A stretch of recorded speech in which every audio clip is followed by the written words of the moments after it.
Welcome to JR kitchen. இன்றைக்கி நம்ம தக்காளி சாதம் எப்படி செய்யலான்னு பார்க்கலாம் வாங்க. தேவையான பொருட்கள் 6 தக்காளி, 7 பச்சை மிளகாய், 2 வெங்காயம், 2 பூண்டு, ஒரு துண்டு இஞ்சி நம்ம எடுத்துக்கலாம். கூடவே புதினா கொத்தமல்லியும் நம்ம எடுத்துக்கலாம். இப்போ எடுத்த எல்லாத்தையும் நம்ம வெட்டி வச்சுக்கிட்டோம். கொத்தமல்லி புதினா எல்லாத்தையும் கூட நம்ம வெட்டி வச்சுக்கலாம். கூடவே பட்டை, கிராம்பு, ஏலக்காய் நம்ம எடுத்துக்கலாம்.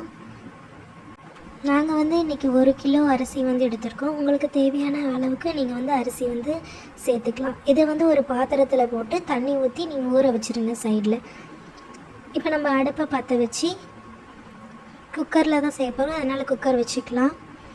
குக்கரில் நம்மளுக்கு தேவையான அளவுக்கு எண்ணெய் ஊற்றிக்கலாம்.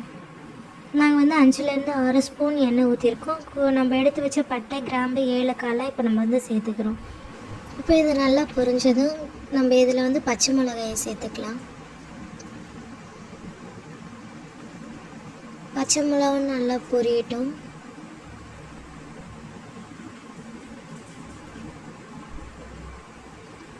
இப்போ இது கூடவே நம்ம வெட்டி வச்சிருந்த வெங்காயத்தை சேர்த்துக்கலாம். இந்த வெங்காயத்தை சேர்த்து இதை நல்லா வதக்கி விடுவோம். இது நல்லா பொன்னிறமாக ஆகட்டும்.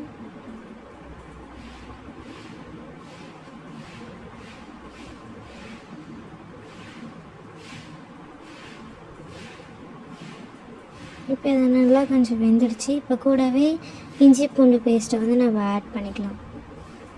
இப்போ இதை நல்லா மிக்ஸ் பண்ணி விடணும், இல்லைன்னா அந்த இஞ்சி பூண்டு அடி பிடிக்க ஆரம்பிச்சிடும்.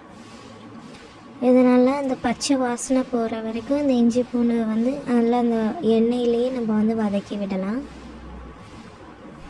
இப்போ பச்சை வாசனை நல்லா போயிடுச்சு. இப்போ நம்ம வெட்டி வச்சுருந்த தக்காளி இதில் நம்ம சேர்த்துக்க போகிறோம். சேர்த்து இதை கொஞ்சம் நல்லா வதக்கி விட்டுக்கலாம்.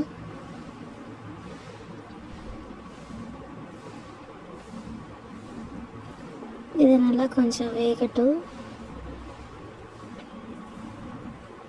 இப்போ கூடவே நம்ம 1/4 டீஸ்பூன் மஞ்சள்தூள் சேர்த்துக்கலாம்.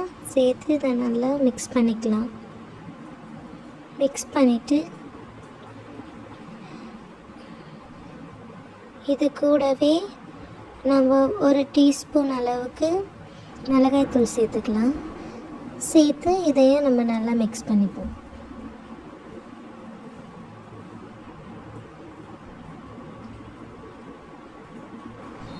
இது கூடவே நமக்கு தேவையான அளவு கல் உப்பு நம்ம சேர்த்துப்போம்.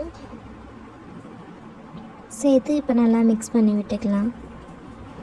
கூடவே நம்ம வெட்டி வச்சுருந்த கொத்தமல்லி, புதினா சேர்த்துக்கிறோம். இது எல்லாம் சேர்ந்து இப்போ ஒரு கிரேவி கன்சிஸ்டன்சி வர வரைக்கும் நம்ம இதை வதக்கி விட்டுக்கலாம். இப்போ நல்லா அந்த கிரேவி கன்சிஸ்டன்சி வந்துடுச்சு நமக்கு.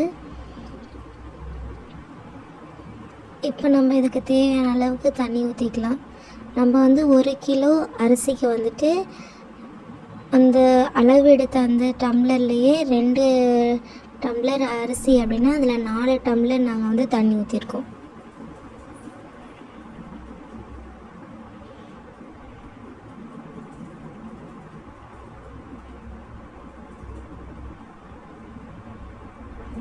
தண்ணி சேர்த்து இதை நல்லா மிக்ஸ் பண்ணிக்கலாம். மிக்ஸ் பண்ணி இதை குக்கர் மூடி போட்டு மூடி வச்சுடுங்க. அடுத்து இது நல்லா கொதிச்சதுக்கப்புறம் இதில் நம்ம ஊற வச்சுருந்த அரிசி சேர்த்துக்க போகிறோம்.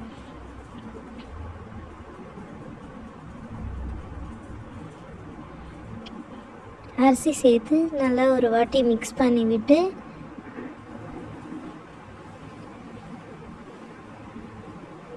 இதை மறுபடியும் குக்கர் மூடி போட்டு நீங்கள் மூடி வச்சுடுங்க. மூடி